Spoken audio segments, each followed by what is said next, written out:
Okay, so you can all see the slideshow, right?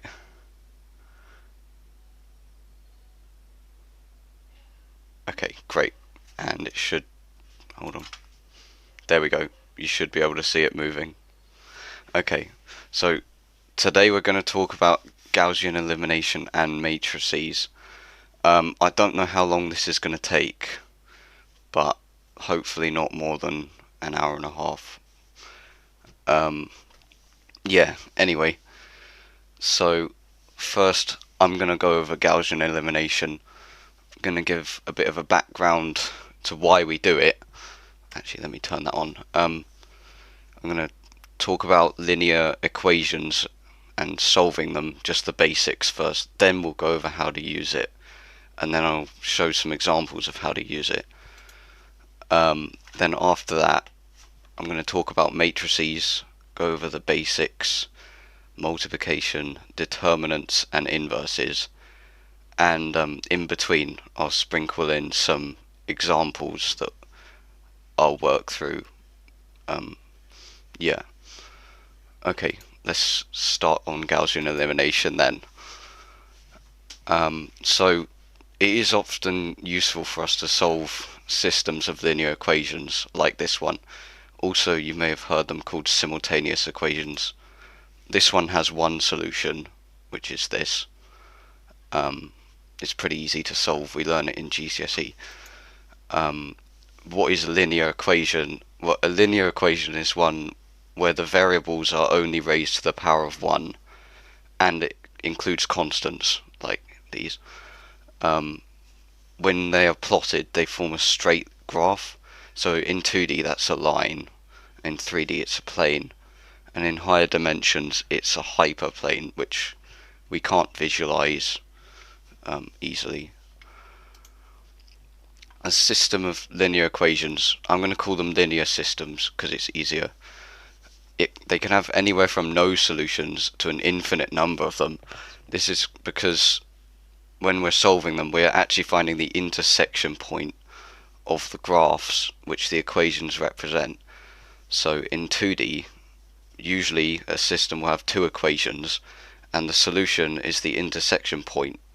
So this solution would be x equals 2 and y equals 2, and it represents this point. If we have more than two equations in 2D, like we could have another line here, then there would be more than one solution. There would be three different points. But normally, the most useful case is just two equations in 2D and three equations in 3D, etc. Yeah, so a system can have no solution when the graphs never intersect. So this example, these lines will never meet because they're parallel. They both have the same gradient, so yeah, they're parallel. You can show it by substituting this one in here, and then you would get y equals y plus 3, which of course is a contradiction. You can't solve that. System of equations can also have an infinite solution when two equations turn out to be the same, or if two planes intersect on a line, or anything that isn't a single point. So in 2D, the only way you can have an infinite solution is when both equations are the same. So that means they are the same line, so they're constantly intersecting. It's an infinite solution. But in a higher dimension, it's more complicated. So if they all intersect at a single point, that means there is only one solution, which would be, for this example here, you have three planes, and they all intersect here. That would be your solution. But you can also have when two equations represent the same plane, of course, like the line, that means they'd be constantly intersecting. Or they may intersect on a line like this, so then the solution would still be infinite, but it would only be along this line. Hold on, someone's typing in chat, I'll just read. Let me know if I'm going too fast, by the way.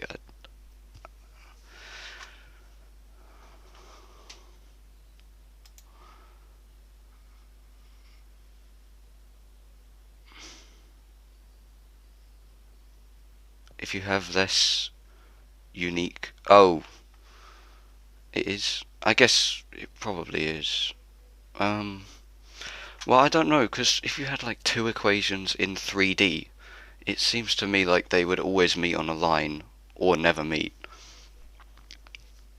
But I didn't look into it that much because I don't think we need to know everything about this part of it.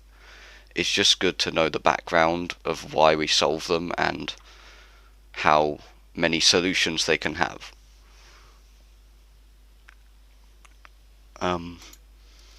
So I've got this example here of three equations. So these ones all represent the same plane.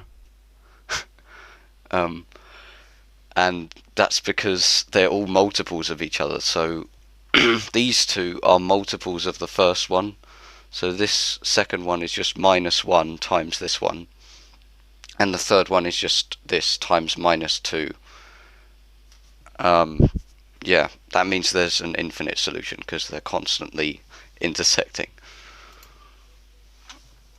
So how do we solve them? Well, we learn at GCSE we solve them by eliminating variables. What we actually do here is once we've eliminated a variable, we're left, for a system with n equations, once we eliminate a variable, we are left with a system of n-1 equations. This means it's a recursive procedure, where the base case is just a simple one variable equation like this. That's very easy to solve. Oops. So eliminating variables is simple. You just add together the different equations to cancel out one of them.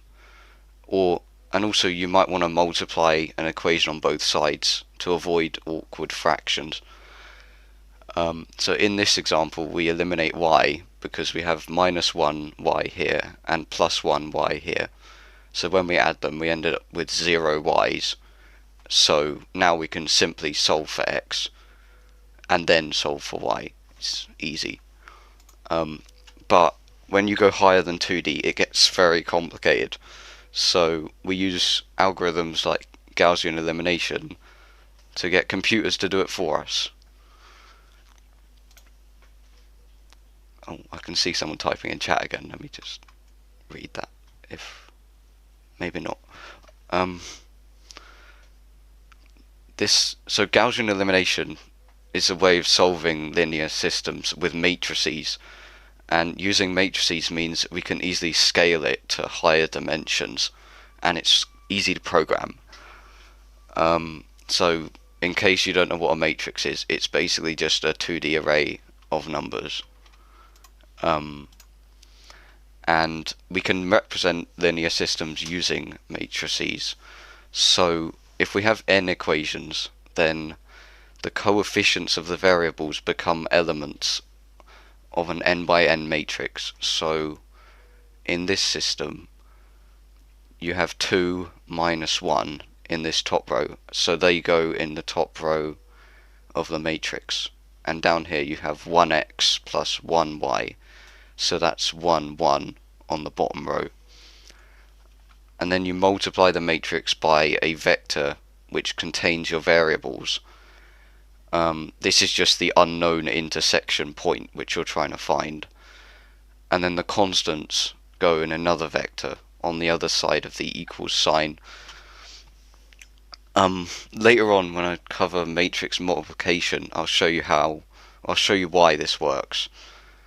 But it's a bit annoying to write this out every time, so in Gaussian elimination we write it in a shorter format called the augmented matrix, which basically just cuts out this vector and the equal sign and replaces it with a bar here. Just makes it easier to read and write, I guess. So the actual goal of Gaussian elimination is for the matrix to reach row echelon form.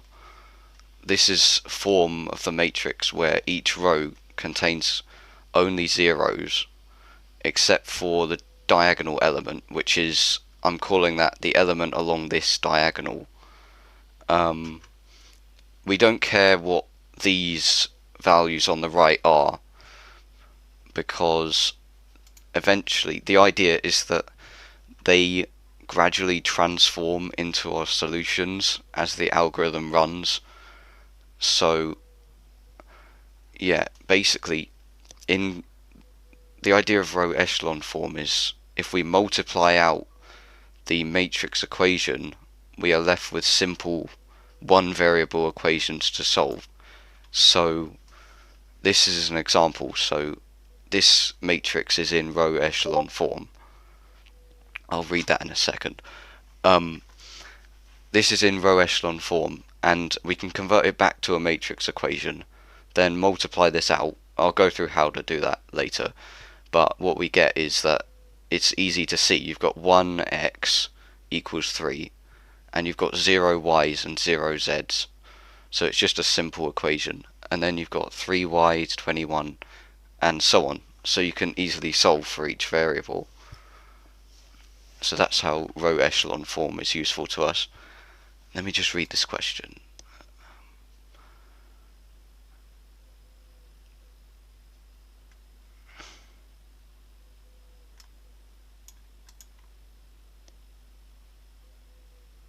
Oh yeah, actually technically you can have matrices which are 1D arrays.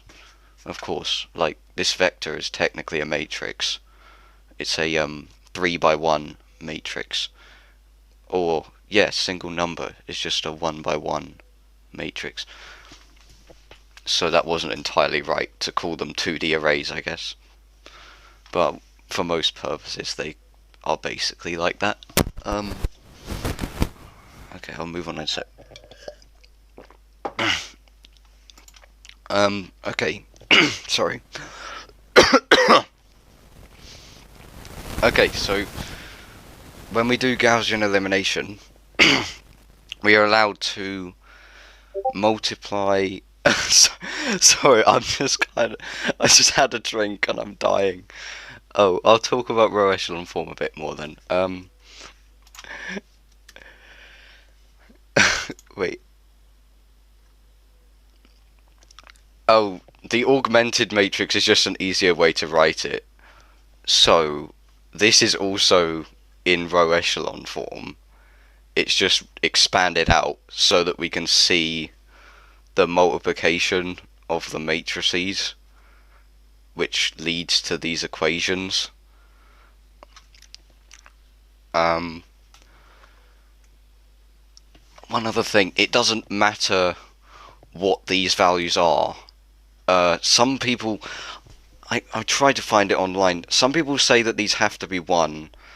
Some say they can be any number, but it doesn't really matter because at the end of the day you've got a simple one variable equation. So you can just divide both sides by this constant to get the solution. It shouldn't matter what these variables are, what these numbers are, as long as these are all zeros. Yeah. I'll go through the, wait, actually let me wait for people to type because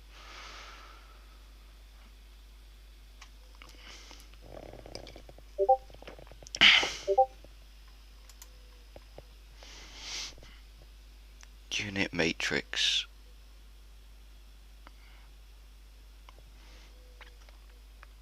Yeah, it is a lot like the identity matrix. Yeah, that's what, if it was all ones then it would be an identity matrix.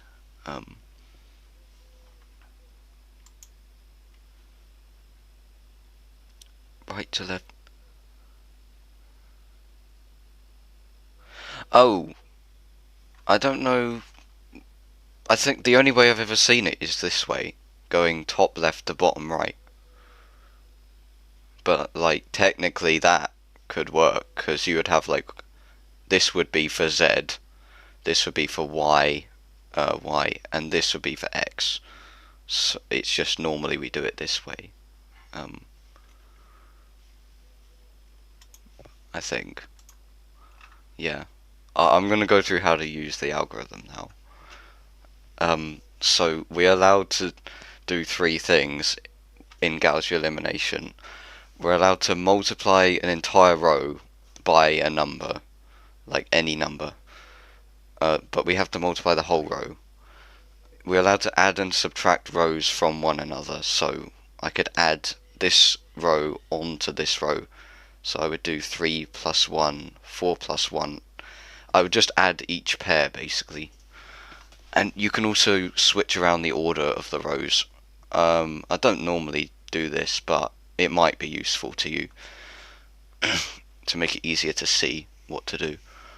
So anyway, what we do is we iterate through each row, and for each row we choose the first non-zero element, which will be this diagonal element. So row 1 it will be here, row 2 it will be here, and row 3 it will be here.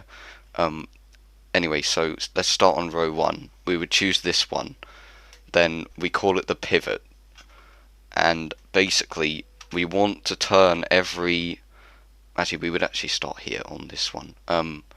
We want to turn any number below into a 0 using only these allowed operations. So normally what this involves is, so say I wanted to turn this in, no, this one would be easier, I think. Actually, this is a bit of an awkward matrix, but whatever. What you would do is I would take a multiple of this row and add it to this row to make this a 0. So in this example, I would take this row and add a third of this. No, I would subtract a third of this row to make this 0, because 1 minus 1 is 0. And to get this to be minus 1, you times it by a third and then subtract it.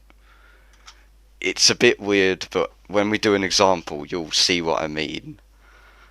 You have to add a multiple of the pivot row to the other rows to make the one below the pivot into a 0. Yeah, you'll see it when we do it. So once, then we repeat it for the other rows. So for row 2 we would set this to be the pivot, and then use this row to make this and this into a 0. Then finally we would do the third one. We would start here, then make this into a 0 and this into a 0. And then once you've done all three, this will be in row echelon form. So all you need to do is expand it out. Basically just take it, turn it into equations again, and then solve them to get the solution, because they're very simple equations. Oh, also it's important to know, if you ever end up with a row which is completely filled with zeros, so including this right bit, so if you have 0, 0, 0, 0, then that's no longer an equation. So you have an infinite solution because you only have 2 equations in 3 dimensions. I think technically you could also have no solution, but most of the time it's infinite. Also, if we encounter a contradiction, then there is no solution. I'll show this later, but basically if you end up with like 0, 0, 0, 10, you're basically saying 0 equals 10, which doesn't make sense. So there can't be a solution, if that makes sense. Okay, right, I'm going to try and work through this example here. I'm not very good at writing numbers and stuff using my mouse, so sorry if my handwriting looks terrible, but anyway. So okay, hold on. So we're going to solve this system. So what we do first is we take the coefficients and put them into the augmented matrix. So we got 1, 1. Well, you can see what it says. They all match. I'm going to use this notation here. Basically just R1 is this row, R2 is this row, and so on. Okay, so then we choose the pivot, which is this one, and we call this the pivot row. And now what I'm going to do is I'm going to make this into a 0. So since these are both 1, all I need to do is subtract this row from this row, because 1 minus 1 is 0. And I will do that. I will actually do it on here. Hold on. Let me just take a screenshot of that. Right, hopefully this works out okay. So, we want to subtract the first row from the second. So, we do 1... Oh, important thing. When you're using a pivot row to change these, the pivot row always stays the same. So I can just write out this row again, because I know it won't... Oh, for God's sake. I know it won't change throughout this iteration. Anyway, we want to make this echelon form first. Oh, no. Basically, making these into zeros, that's what turns it into echelon form. That's what the algorithm actually does. It turns it into echelon form.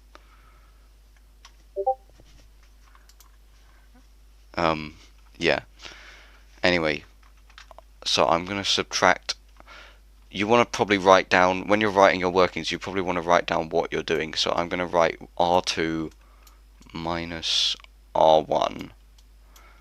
And then I'm going to do 1 minus 1 is 0. Then 2 minus 1 is 1.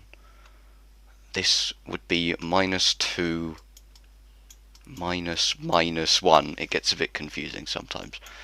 So that would be minus 1. And this would also be minus 1 as well. Okay. No, wait. Okay, then the next step, we need to make this into 0, so I'm going to add 2 times of this row to this row, because we have to add 2 to make this into 0, so we must multiply this by 2 before adding it. So, where's my mouse? There. Okay. Right, so now I'm going to do R3 plus, because it's negative already, 2R1, which this of course will be 0, but here we have 1 plus 2, that would be 3. We have 1 plus, well, that would be 1 minus 2, which is minus 1. And this would also be 3, because it's 1 plus 2 again. Okay, that's the first iteration. It's pretty tedious, but you got to do what you got to do. Hold on. Yeah, we got to repeat now for the other 2 rows. So I'll just do it all on here. So we got to choose a new pivot, which is this one. So now we have to make this. No. You choose a new pivot on every iteration. So the first iteration you're using the pivot on this row. Then the second iteration you're on this row. And then the third iteration you're on this row. Great, okay. So we want to make this one into a 0 using this row. So I'm going to do... let me just get rid of my workings. No. I'm going to do this one. No, I'm going to do R1 minus R2. So that would be 1 minus 0. Also, you'll notice how the rows, no, the columns we've already done. So we've already done this column. They'll never change at later stages, because all you're doing is adding 0. It will never change. So we can just rewrite this, because I know it won't change. And of course this is going to be 0. Oh, and the pivot row also doesn't change. So there's a lot less you actually have to do. Always be the first. It's the first non-zero element on that row. Oh, oops. It's the first non-zero element on. Say we're doing like the ith iteration. It's the first non-zero element on the ith row, I guess. So this would be the second row. Yeah. Okay, so now we have to do -1 minus -1. That's just 0.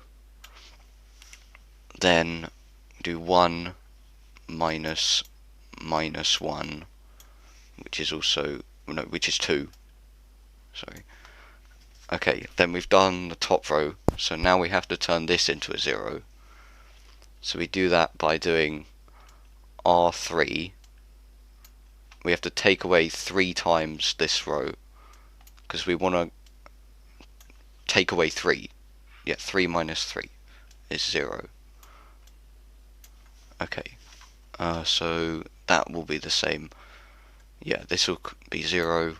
Then we do -1 minus 3.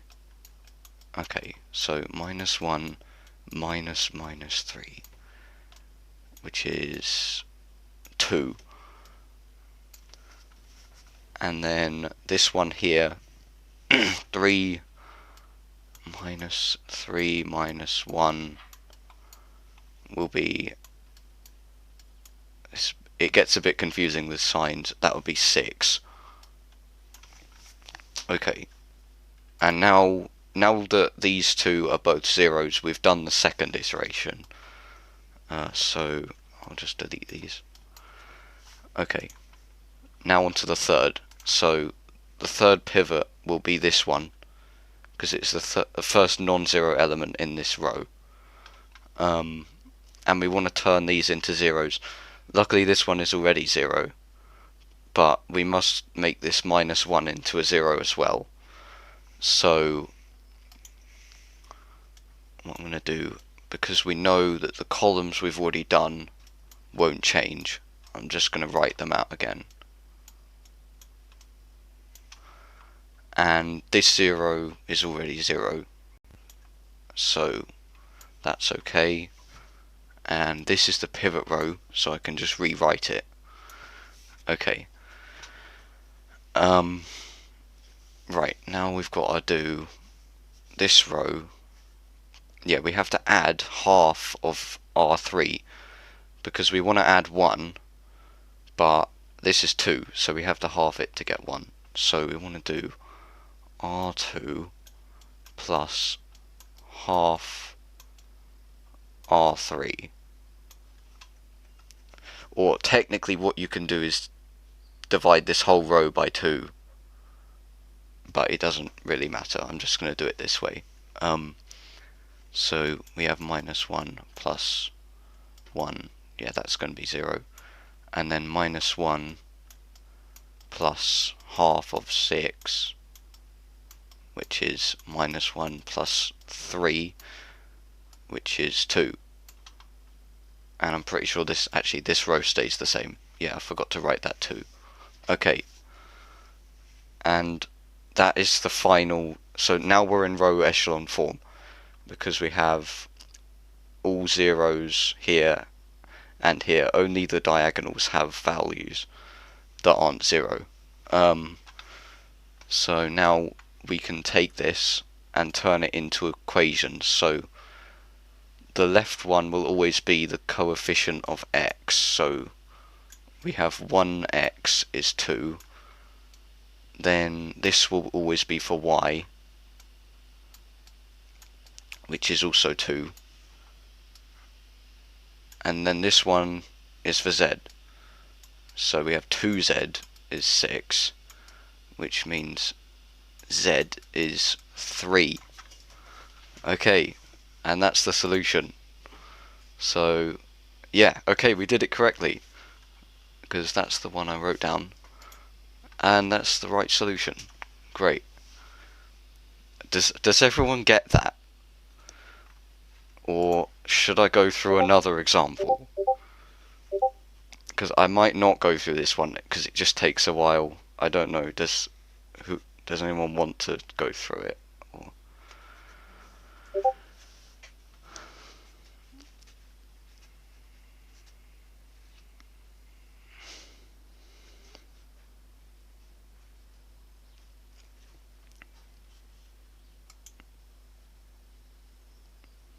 Oh yeah, I'll let you vote on it, I guess.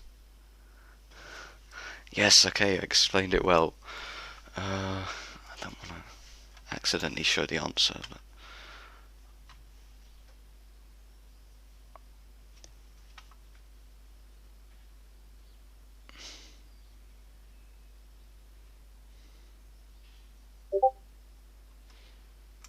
Is that... Yeah.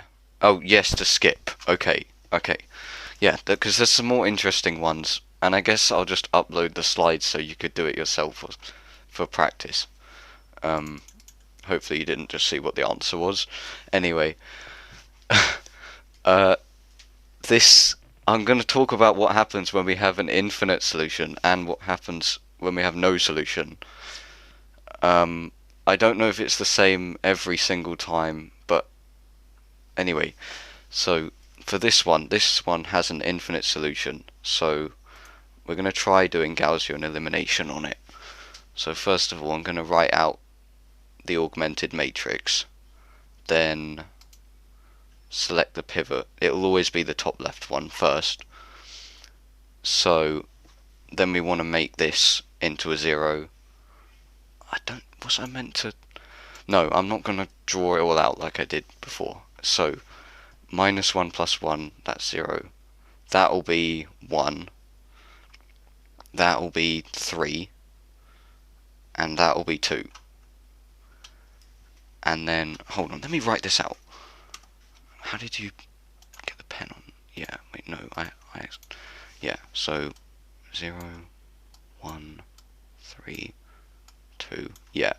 And then this one, we want to subtract this row from this one. So we'll do 1 minus 2, which is -1, yeah.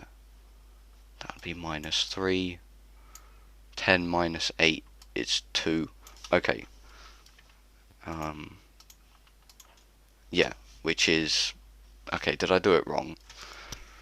Sorry. Give me a minute. I need to just erase this. Because we did.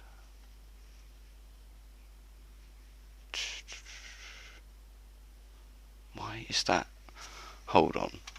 Have I forgotten how I did it? So, yeah, this one you add, you get 0132. Yeah. Then this one,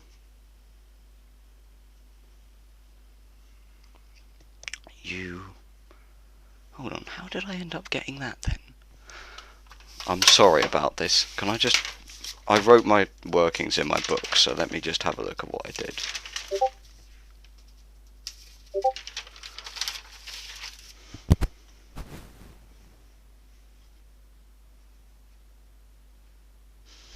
Oh, is this meant to be 1? I think that might be it. No, meant to be -1. Does that mean I did it all wrong? Hold on, I'm sorry about this. Where did I put my workings for it?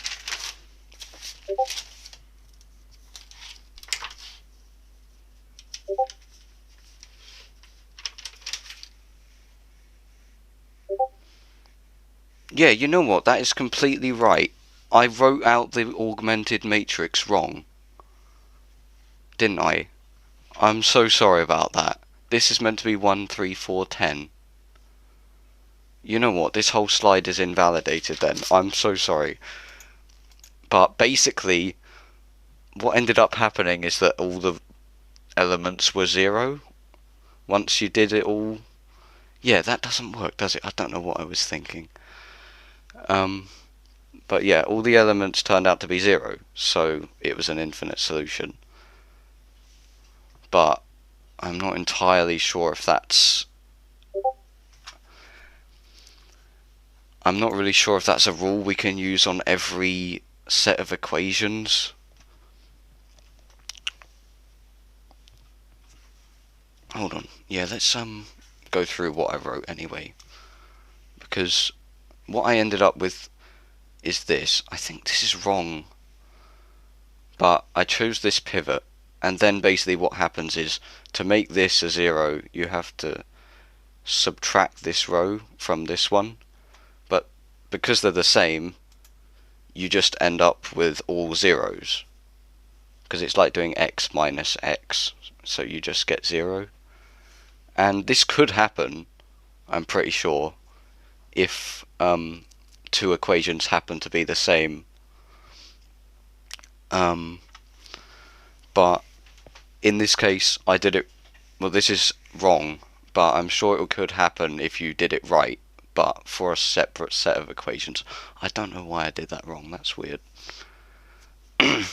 Anyway, basically, I think the reason it did this, the reason it has an infinite solution is because I wrote this wrong. Actually, I looked at it earlier. This one is a linear combination of this one and this one. Oh, I'll talk about that in a minute. Because if you do this one, row 3 minus 2 times row 1, then you get this row. But I don't know how many of you attended the vectors one, but we don't want our equations to be linearly dependent. Basically, we don't want any of them to be linear combinations of the others. Why did it do that? Okay, but in this case we do have a linear combination. This one is R3 minus 2R1. I wrote this bit wrong here. It's meant to say R2 is a combination of 1 and 3.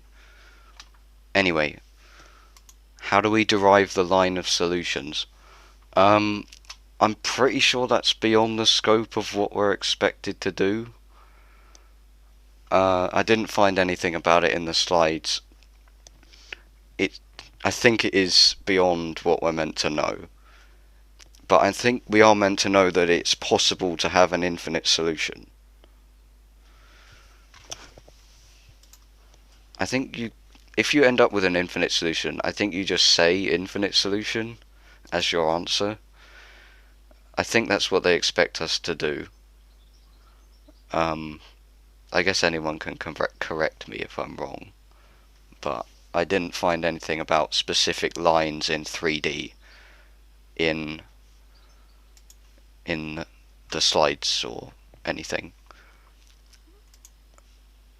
Well, basically, if you just have 0 equals 0, then it's not really an equation. It just says nothing.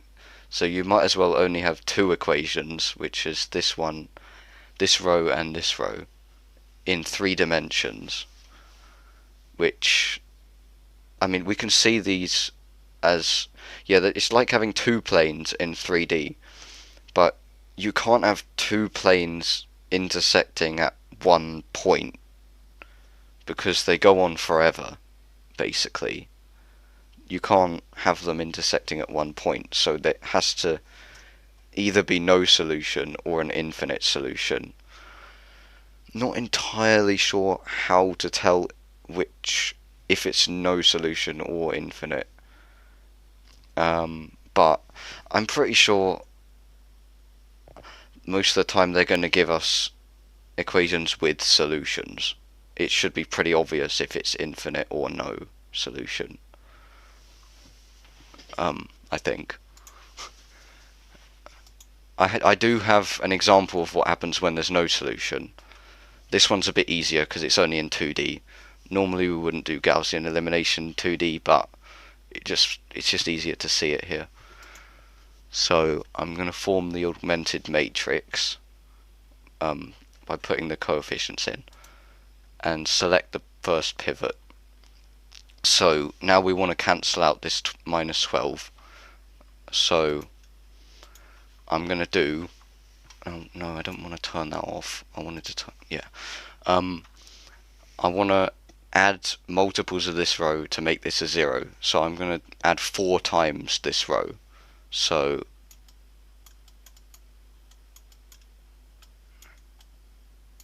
yeah, 4R1.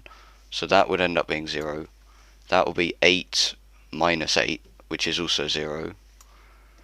And then this will be 16 plus 20, which is 36.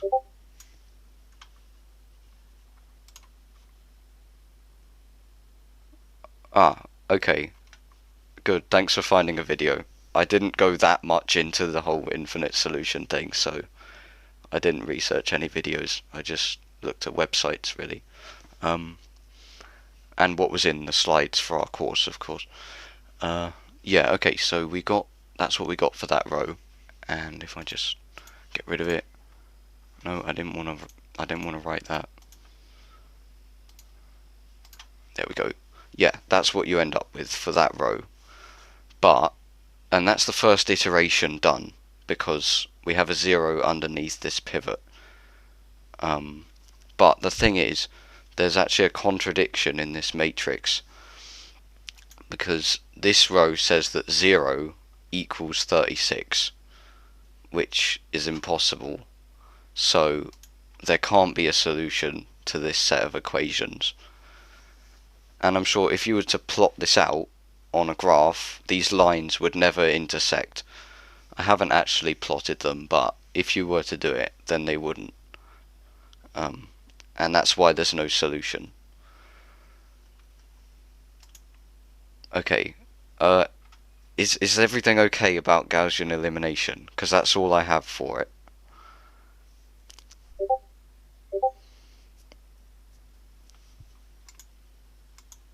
Okay, cool, great.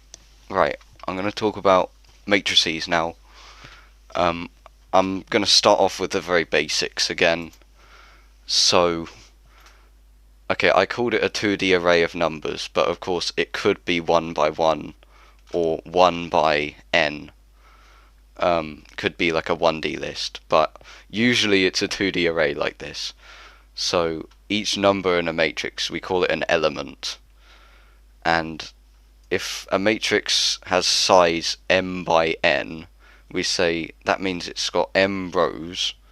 We say the rows first, and then n columns. So it's rows times columns. And that means it must contain mn elements. Pretty obvious.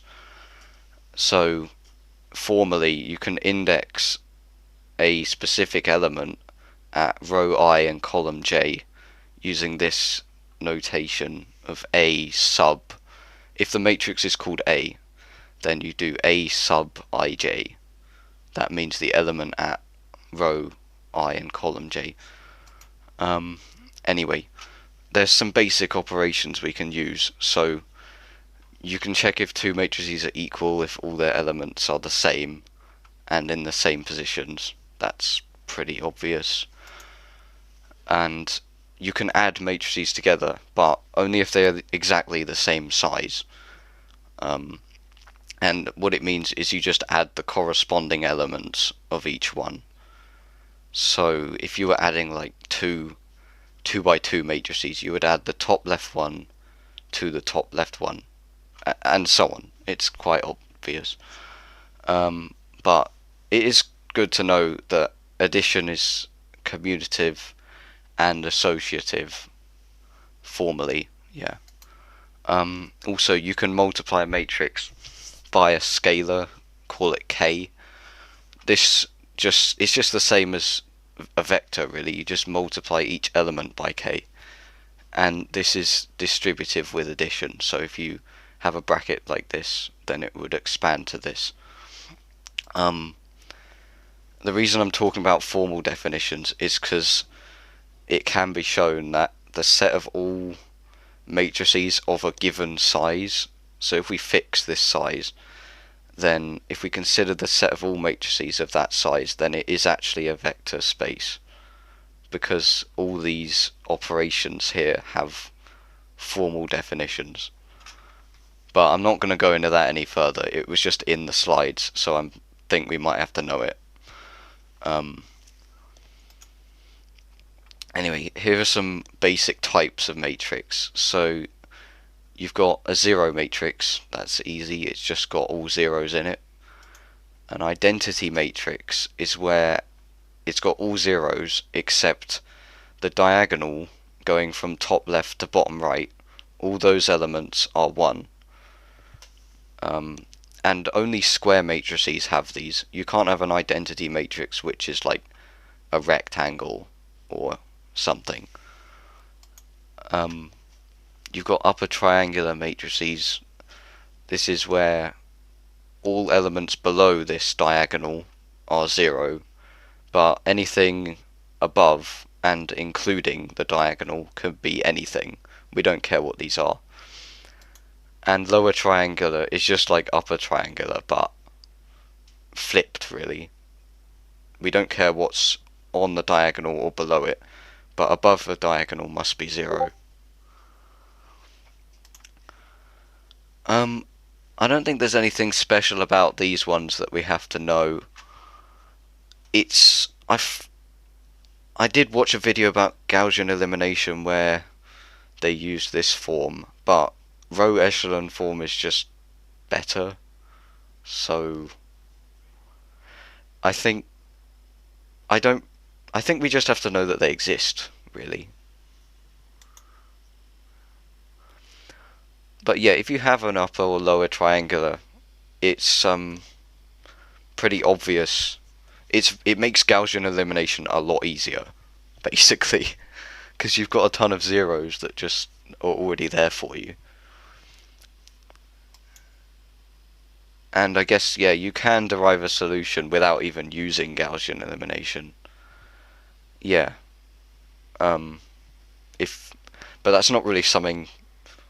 I guess yeah, a computer could do it, but normally you'd handwrite it out. Yeah, but I think we just have to know that they exist. Hold on, I might just wait, see what Witty's saying.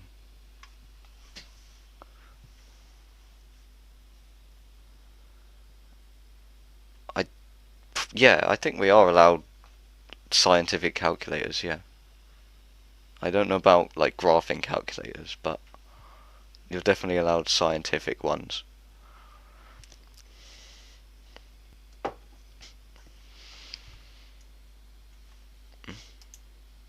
Oh, yeah, because a lot of calculators have matrix support, don't they? That's handy.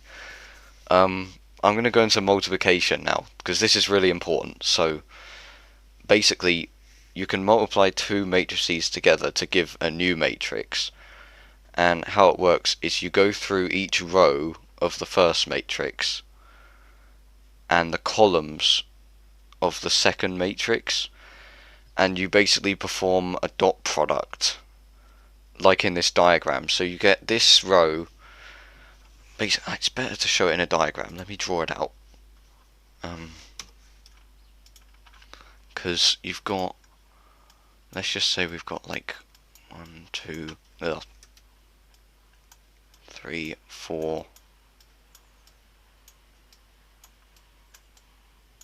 Let's just say we've got this. So how it works is you take each row. Let's start with the first row, and then each column. We start with the first column, and basically, I like to picture this row diving into the column. So it kind of flips itself up like this. So now I would have 1, 2, and then it kind of slides in next to the row, next to the column. So then you would have 1 times 5 and 2 times 7.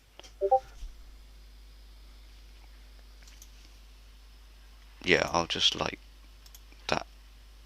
Yeah, they'll allow the calculators from A level. Yeah, that's what I use. Anyway, yeah, so, oh damn, I didn't want to do that. Yeah, so once the row kind of dives in, the elements that are next to each other, you multiply them, and then you add up these products. It's just a dot product, so you multiply each pair and then add it up. So this would be 19. And basically, because we did the top row and the left column, this result goes in the top left entry of the new matrix. And then you would just repeat this. So I would do, this is going to get a bit messy, but then I would do this one, and it would go here. And then you would do the bottom one and the left one, and it would go here. And then the bottom one and the right one, and it would go here. It's pretty, yeah, it's easy maths, it's just a little tedious, I guess. Yeah, I wrote this here. It's like it's diving in. That's how I like to see it. Anyway, there's some rules, important rules. So, matrix multiplication is not commutative. So, in general, for A and B, AB does not necessarily equal BA. Yeah, not necessarily. So, most pairs, this is not the case. So, careful. Oh, is that an animation of it? Yeah, that's quite a good animation, actually. Oh, an interactive calculator. Yeah, there's some pretty good resources on this stuff, huh? Another thing about it, matrix multiplication is associative, so it doesn't matter what order. Well, as long as they're written in the same order, multiplying 3 of them together is just the same either way. It's distributive with addition, so expanding out this bracket is fine. And importantly, multiplying the identity matrix I, we call it I, by any matrix A will just output A. And it doesn't matter what order, so AI is the same as IA, and it's just equal to A. And so this is I in 2 dimensions, and this is I in 3 dimensions. And it'll only ever be square. I know I said it earlier, but I mean, if you don't know what a square matrix is, it's just an n by n matrix. It's quite self-explanatory. Yeah, and in 3 dimensions we have 1s here and 0s everywhere else. But yeah, so careful, because not all pairs of matrices can be multiplied together. So if the rows of the first matrix don't fit perfectly into the columns of the second matrix, then we can't multiply them. So what this means is if we're multiplying A and B, A has to be M times P matrix, and B has to be a P times N matrix. So the number of columns in A has to equal the number of rows in B. Because otherwise you wouldn't be able to multiply each pair. There would be missing pairs, so that wouldn't make sense. It has to be the same. Also, the output matrix is M times N, so that's the number of rows in A, the height of A, and the width of B, so the number of columns in B. So it's actually a different size. It can be a different size, that is. There's some useful multiplications as well. So if A is 1 times M, if it's just a row matrix like this, and B is M times 1, so it's just got columns, then the output will be just a number, because you have 1 times 1, and a 1 by 1 matrix is just a scalar, a number. Yeah. Also, multiplying a square matrix by a vector of the same dimension will output another matrix, because vectors are basically just n by 1 matrices, and they have, yeah, it's the same rules of matrix multiplication. Oh, yeah, okay. I'm going to work through some examples just to make sure we get the idea. So, for this one, I'm just going to do it on here. So, we have to do this. So, this will be a, because we're multiplying a matrix by a vector, this will be a vector. So, we have to do 3 times 2 plus 7 times 9, which is 6 plus 63, which is 69. Nice. And then we do 4 by 5. Not 4 and 5. Dot product it with 2 and 9. So that's 4 times 2 plus 5 times 9, which is 8 plus 45, which is 53. Yeah. Okay, that's how it works. You just take the row, flip it, and then do a dot product. And no, I don't want the pen. Stupid. And yeah, that's the answer. This one is, it looks intimidating, but it's really not. That it's actually, if you look at the dimensions, it's only one tall, and this one is 3 wide, so the final matrix will be 1 by 3. So we only have to do 3 multiplications, 3 dot products. So we do 4 times 1 plus 7 times minus 2, which is 4 minus 14, that's minus 10. Then you have 4 times 5 plus 0, so that's just 20. Then you have 4 times 9 plus 7 times minus 4, which is 36 minus 28, which is 8. Yeah, 8. And that should be the answer. So, oh my god, stupid pen. Yeah. So the output matrix can be a drastically different size to the 2 input ones. It's just a good example. This one, does anyone want to, how about, I'll let you guys try to do this one. How about that? You tell me what the answer is in chat, I guess.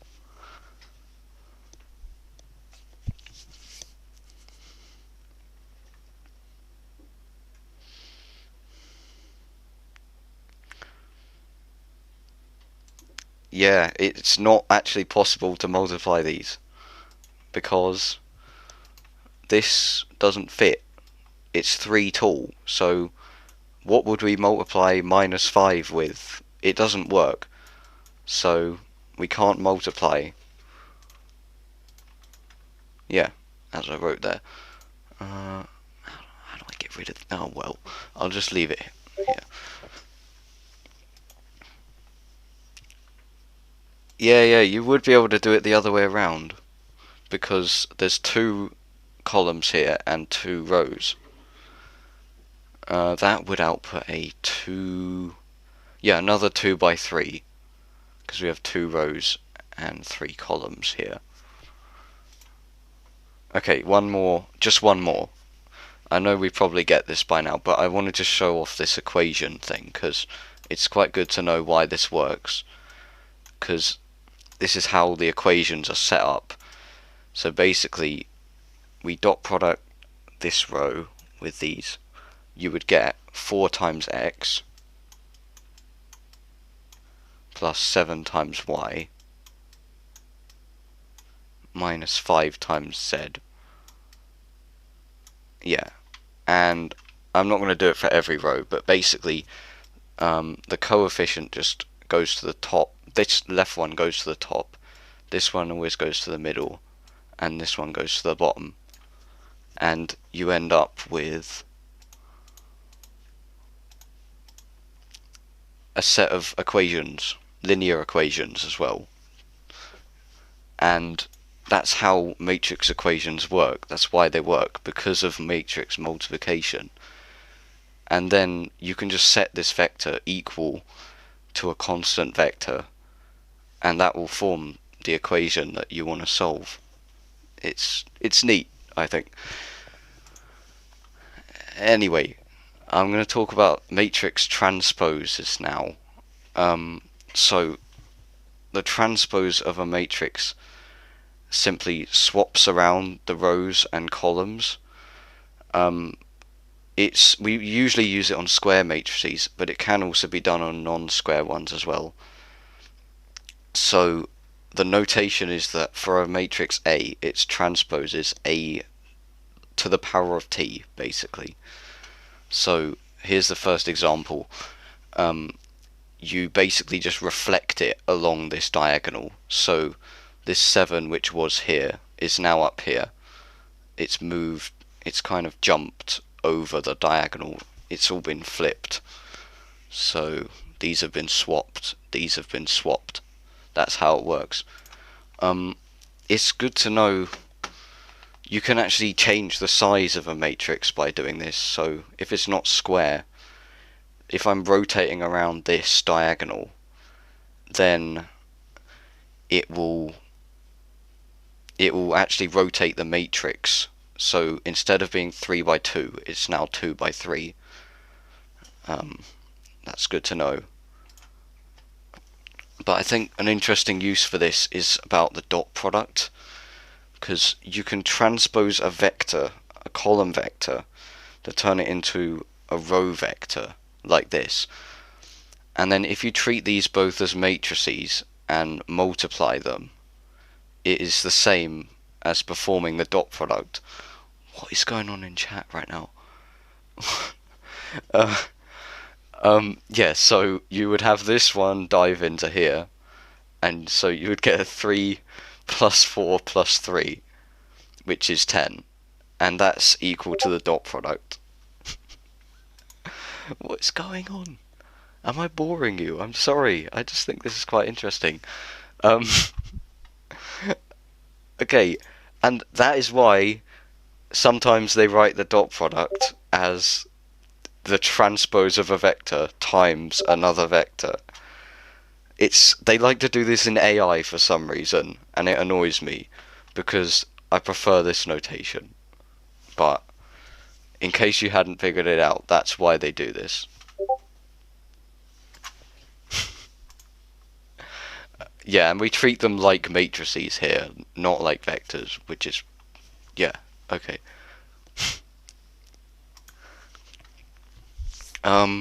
Okay, so important thing is the determinant. So the determinant of a matrix is a scalar value associated with that matrix, which we derive from its elements, and only square matrices have a determinant. So we write the determinant of a matrix A as det A, or this notation. It's like the absolute value notation, but don't be tricked, because determinants can be negative. Even though it looks like an absolute value, they can be negative. For a 2 by 2 matrix, it's very easy. You just use this formula. So if we have A, B, C, and D, you do AD minus BC. It's like a cross. So you take this diagonal and then subtract the other diagonal. It works quite well. For a 3 by 3 matrix, it's a bit trickier. There is a formula you can use, which is this one. I'm still just going in alphabetical order in the elements. It's very long to just remember like that, though. So what we were taught, and I think this is quite good, is you can extend the matrix to the right by 2 columns. All you need to do is just copy over the first 2 columns, and then use this diagonal pattern to remember which ones to add and which ones to subtract. So, what the hell? um, so you take these diagonals here and add them. The red ones you add, and then the blue ones you subtract. So it's a bit confusing. Yeah, I put them in two separate because it's a bit confusing to have them overlap, but these diagonals do in fact overlap. But yeah, the diagonals going this way you add, and then the diagonals going this way you subtract. Oh yeah, I wrote out some steps. So you would just calculate each product, then add them up, add the ones of each colour, and then you would take the total of this and subtract the total of this, because this is in brackets, so you don't want to get sign errors, I guess. And that's it. But I mean, some people might not like remembering formulas. There's more of an algorithmic way to do it, which actually works for any n by n matrix. What the hell is going on? I don't know. I'm going to show on the right here how it works for 3 by 3. It's actually a recursive method. So first, what you do is you look at the top row, and for each element, so I'm going to start with the first one, you remove all the elements from its row and from its column, so you cross them out like this, and then you take the remaining matrix, which would be n minus 1 times n minus 1. In this case it's 2 by 2, and you calculate the determinant of it. Then you times the determinant of that by the element that you removed. So here we removed A, so I'm going to times this by A. And then you repeat this for the other elements in the top row. So for B, you remove these ones, and then you take the determinant of this and multiply it by B. And you do the same for C as well. And once you have these quantities, you calculate the alternating sum. So you add the first one, take away the second one, then add again, and so on. It's just like a plus minus pattern. In 3D it's only plus minus plus, but at higher dimensions of course you would go further. What the? Okay. So it's pretty simple to program because it's a recursive algorithm, but it's got an extremely high time complexity of O of n factorial, because we are calculating the determinant of an n minus 1 by n minus 1 matrix n times. So it would look a bit like n times n minus 1 all the way down to 2, which is a factorial. So it gets very slow in high dimensions. Oh, I've got some other little tidbits about determinants. So the determinant of the identity matrix is 1. If any row or column contains only zeros, then the determinant is 0. Multiplying one multiplying one row by a scalar k multiplies the determinant by k. So even if you just do one row, and what that means is multiplying the whole matrix, an n by n matrix, by k multiplies the determinant by k to the n, because you're multiplying all n rows by k. You're basically doing this n times, so it's k to the n. Oh, yeah, I did the n-dimensional method because that's what was his name? Jens. That's what he did in the lecture. He showed us, he told us it was for n-dimensional. But like normally, yeah, we don't go more than 40.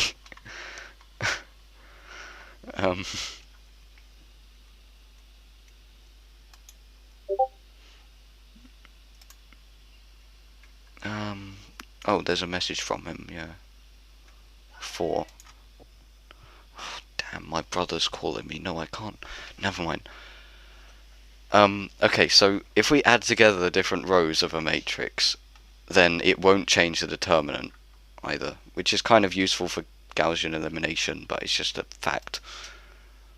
Oh, this might be useful though. If you have an upper triangular matrix, then the determinant is literally just the product of these three elements. I'm not going to show how it works, but it is pretty useful if you happen to come across one of these. Oh, I was going to do some examples of determinants. Yeah, they're pretty... I mean, this one's pretty easy. It's just 12 minus 5, which is 17. Yeah. This is... Oh, the 3 by 3 is harder, so what we would do... I'm just going to go through it. You would cross out this, cross out that. You'd do the determinant of this, so 1 minus 5, 2, which is minus 5 minus 10, which is 5. And then you would multiply that by 7, so 7 by 5, yes, that's 35. Oh, actually, wait, this was meant to be for the formula. Let me actually go back and use the formula. Sorry about that. I forgot I had 2 examples for a 3 by 3. So I'm going to use a formula for this. So we would extend the matrix. Yeah, we would copy these 2 columns over here. And then calculate products. So we would do 7. Yeah, we would calculate these first. So this becomes minus 35. This one becomes minus 8, 40. And this one is 12. So then we add that up. I'm using a calculator. It's 17. Okay, note that. 17. And then you would do these. So 2 times 2, that's 4. Then 14 times minus 5, I shouldn't be using a calculator for this, is minus 70. And then, I'm being lazy again, is 60. So then you add this, you would get, hold on, is that right? Yeah, you would get, oh yeah, minus 6, right? Yeah, minus 6. Okay. And then you would do 17 minus 6, because the formula, you have to subtract these diagonals, and that would be 23. I'm sorry it takes a while, but that's how you use the formula. Yeah, and there's all the working, and we were right. Oh yeah, this is... Do I go through this? I'm just going to show you the diagrams for this because of time. But basically this is using the n by n method. So you would remove, for each element, you would remove it and its column and row, and consider only these ones which are left over. And you would take the determinant of these. So you take the determinant of the remaining elements, and then multiply it by the one you removed. And then, careful with the alternating sum, you do plus this, minus this, plus this. And then you would evaluate these determinants, and it comes out to be 100 for this matrix here. Okay, I'm going to move on to inverses now. So this is the last section, by the way. I know it's been a while, but this is the last section. So the inverse of a matrix is another matrix which, when you multiply them together, it produces I. So we write the inverse of A as A to the minus 1. And basically, formally, it means that if AB equals BA equals I, then B must be A's inverse. Oh, there's some annoying noise outside. Yeah, but it's important, only square matrices can have an inverse, and not all square matrices even have one. So, if a matrix does have an inverse, we say it's invertible. If it does not, we say it's singular. To tell if it has one or not, we look at the determinant. So if the determinant is 0, then the matrix doesn't have an inverse. It's singular. But if the determinant has any other value, then it does have an inverse. It's only if it's 0 that it doesn't. Oh yeah, so for a 2 by 2 matrix, it's very simple again. You swap these two on the diagonal from top left to bottom right. You swap D and A, and then you negate the other two. And you have to divide by the determinant. Always remember to divide by the determinant. It's easy to forget, especially in 3D. But yeah, you just swap these ones, negate these ones. It's easy. You just got to remember which way round to do it, I guess. Okay, this is the final part. So it's for a 3 by 3 inverse, it is quite a lot more complicated.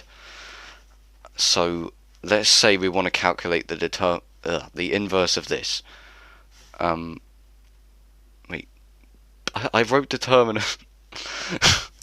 Yeah, inverse. So first we have to form a matrix of minors.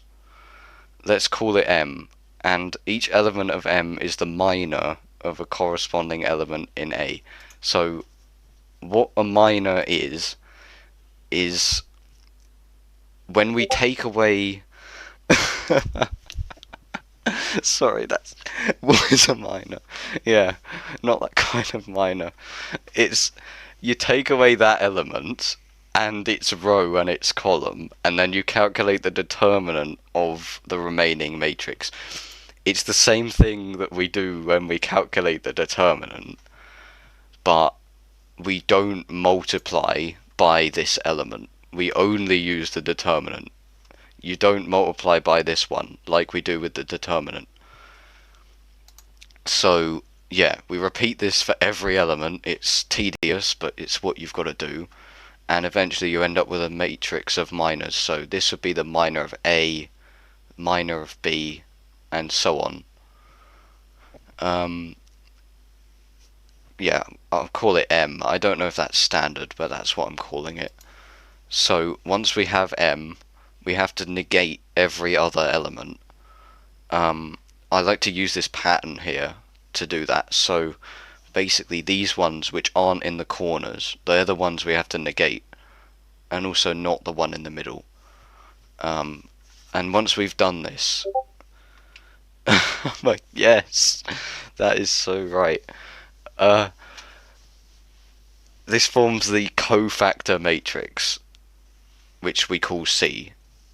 And then once we've done this, once we have C, we perform a transpose, and that gets what we call the adjugate matrix. I'm sorry about all these different names of matrix. I'm not sure we actually have to know them, but I'm putting them anyway, because they were in the slides. And then once you've got the adjugate matrix, which is the cofactor matrix transposed, you divide by the determinant, which is easy. That's the final step, but it's easy to forget. And that's it. But there are a lot of steps to it to remember. So I've just made a summary here. Oh, and it's good to know this works for any n by n matrix, not just 3 by 3. But normally we're only doing it on 3 by 3. I'm sure they won't be mean enough to ask us to do it on 4 by 4. That would be a nightmare. So you calculate the minor of each element, you form a matrix of minors, you negate every other element using that pattern I showed you, you perform a transpose, and then divide by the determinant. And that's it. But it is quite a lengthy process. I'll just go through that in a minute. It's also, I'd recommend calculating the determinant first as well, because if you find the determinant is 0, you don't want to find that out after you've done all these. Like, you want to know that there's no inverse before you start calculating it. Yeah, so calculate the determinant first, and if it's 0, don't continue, because there's no inverse. But if it's not 0, then I'm sorry, you have to do all this. That's just the way it is. But always remember to divide by it at the end. Oh yeah, this is a bonus trick which Jens showed us in a lecture, actually. Basically, if we take our matrix that we want to get the inverse of, and then we augment it with the identity matrix.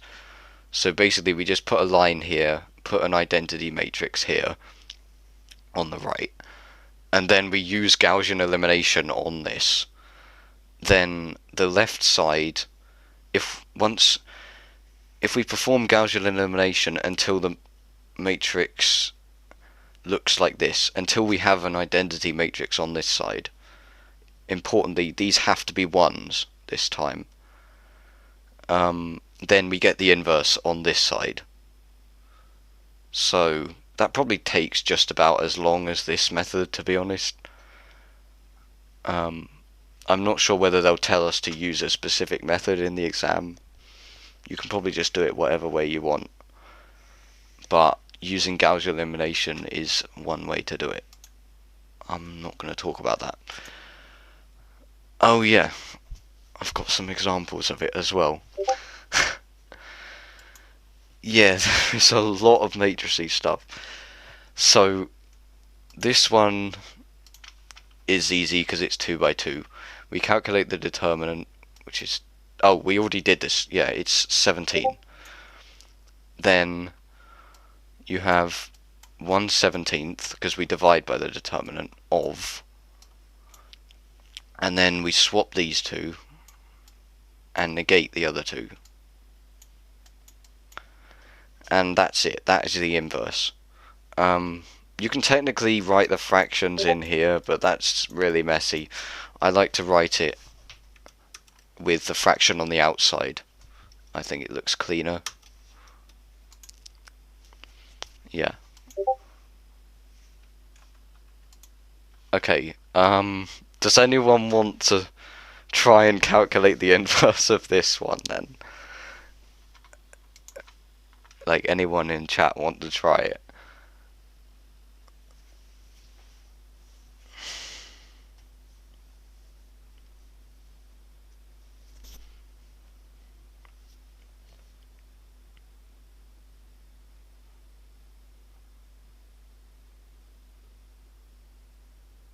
I can just tell you the answer if no one's going to.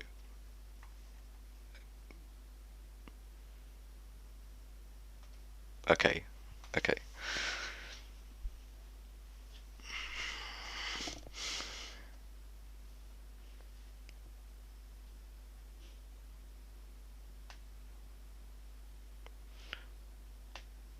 Yeah, that's right. The determinant is 0, so we have no inverse. Yeah, so it's good to calculate the determinant first, because you don't want to be wasting your time if it doesn't have an inverse. Okay, here we go. We're going to try and calculate the determinant of a 3 by 3. This is basically the last thing, so don't worry. Yeah, I'm bamboozling you. So this matrix here, you probably don't recognize it, but it is the one we calculated the determinant of before. So it's 100. So we know it has an inverse. Now, I'm going to calculate some of the minors. I'm not going to do... Wait, go through... Was I too quick on one of them?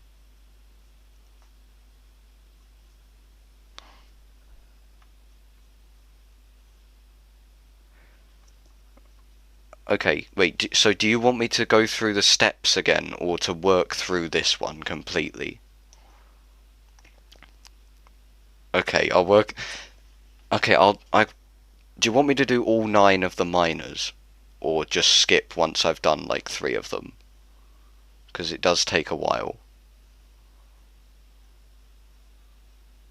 Okay, okay. You want to make me suffer. Uh, Let me just take it into paint. Right.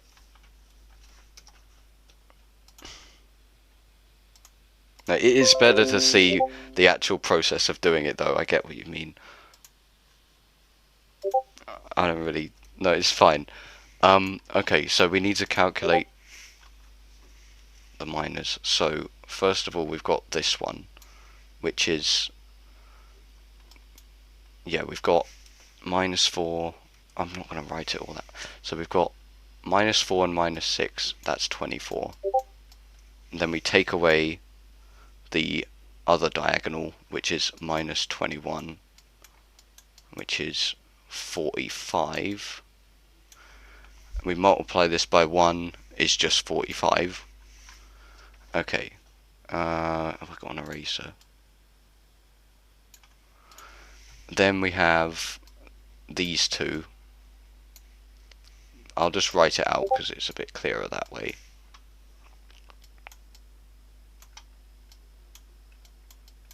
Okay. And then... Oh, I didn't actually explain this notation, but you can write absolute value symbols instead of brackets, and it just means the determinant of it. I just didn't know how to write it in LaTeX, so yeah, I'm just drawing it out.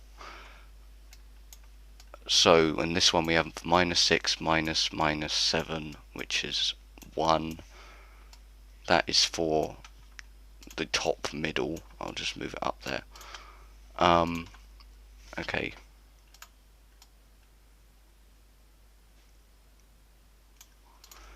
Now we have -7 times the determinant of this one.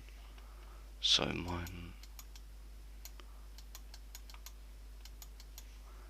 which is -7 -4, which is -7 times -7, which is 49. Okay, 49. No, I didn't want to... Okay. Okay, good. Yeah. You see what I mean? Like, you don't... It's the same thing. So then for this one, you would do these, and so on. Okay. Oh, I already clicked. But yeah, I actually did... Wait, I did that one wrong. Sorry. Oh, did I... Hold on, I want to see what I did wrong. Was it... Oh, wait. -3... What? Maybe I did it wrong when I was working it out. It's -3 -4. Yeah. Oh my god, have I done my working out wrong again? Anyway, this is... I think this is meant to be 49. Not... I got 1 for the determinant, I think, when I did it. But I think the determinant is meant to be -7. Okay, yeah, once you've got all the minors, basically for each minor, you put it in this matrix in the same slot as the element which you removed, if that makes sense. Oh, oops. Yeah, so the minor of this element goes here, which I did calculate correctly. The minor of this one goes here, and so on. This should be 49, I think. Or should it? No, I swear I calculated it on a calculator and I got this. I don't know. But let's just say this is the correct matrix of minors. And then you negate every other element. So I have negated this one, this one, this one, and this one. you can see. So then I'm going to call that C. I don't know if they care what letter you use, but I'm using it anyway. Yeah, I'm sorry how long this is. This is like the last bit though. Then you transpose this, which means you swap around the diagonal. So the diagonals stay the same, but then these two swap. These two swap, this one and this one. Then these two swap as well. Okay, and then finally you divide by the determinant, which we know is 100. So, and that's it. That's your determinant. No, that's your inverse, I mean. it is a very long process. Yeah, basically, so the determinant is like, you take the minors of the first row, but you have to multiply each minor by this element, if that makes sense. You take the minor of this, multiply it by 1. You take the minor of this, multiply it by -6. And then you do the alternating sum. It is very, there is a lot to remember, but that's just how it is. But when we're doing it this way, when we're doing the inverse, we don't multiply by this element. We just put the minor in here. We don't multiply by -6. We just put 1. Yeah, it's a lot. And also, writing the inverse, you can what you could do is write these all as decimals and go like 0.45, or you could just have it you could factor out the fraction like this. That's what I like to do. I'm pretty sure they will accept that, because it is the same matrix. I don't see why they wouldn't. Okay, final slide. I'm not sure we actually have to know these, but it's some other things I found out. So, if we said that in general AB does not equal BA when we multiply matrices, but it's not always the case. For example, with an inverse, A times A to the -1 is the same as A to the -1 times A. So we say that these matrices commute. I'm not sure we actually have to know that, but it is something. Oh, and about transpose, if a matrix transposed is the same as itself, then we call it symmetric. That this matrix here is symmetric. It just means that these elements rotate, like mirrored, is the same up here. If a transpose of a matrix is its inverse, then it's called orthogonal. So these rotation matrices, you may have seen them. I don't think we have to know these. No, I'm pretty sure we don't have to know these for the exam, but these are orthogonal. And we might have to know this. So if you take two matrices, multiply them together, then perform the inverse, it's the same as doing the inverse of the second one times the inverse of the first one. If that makes sense. I mean, this formula says it quite well. And that is it.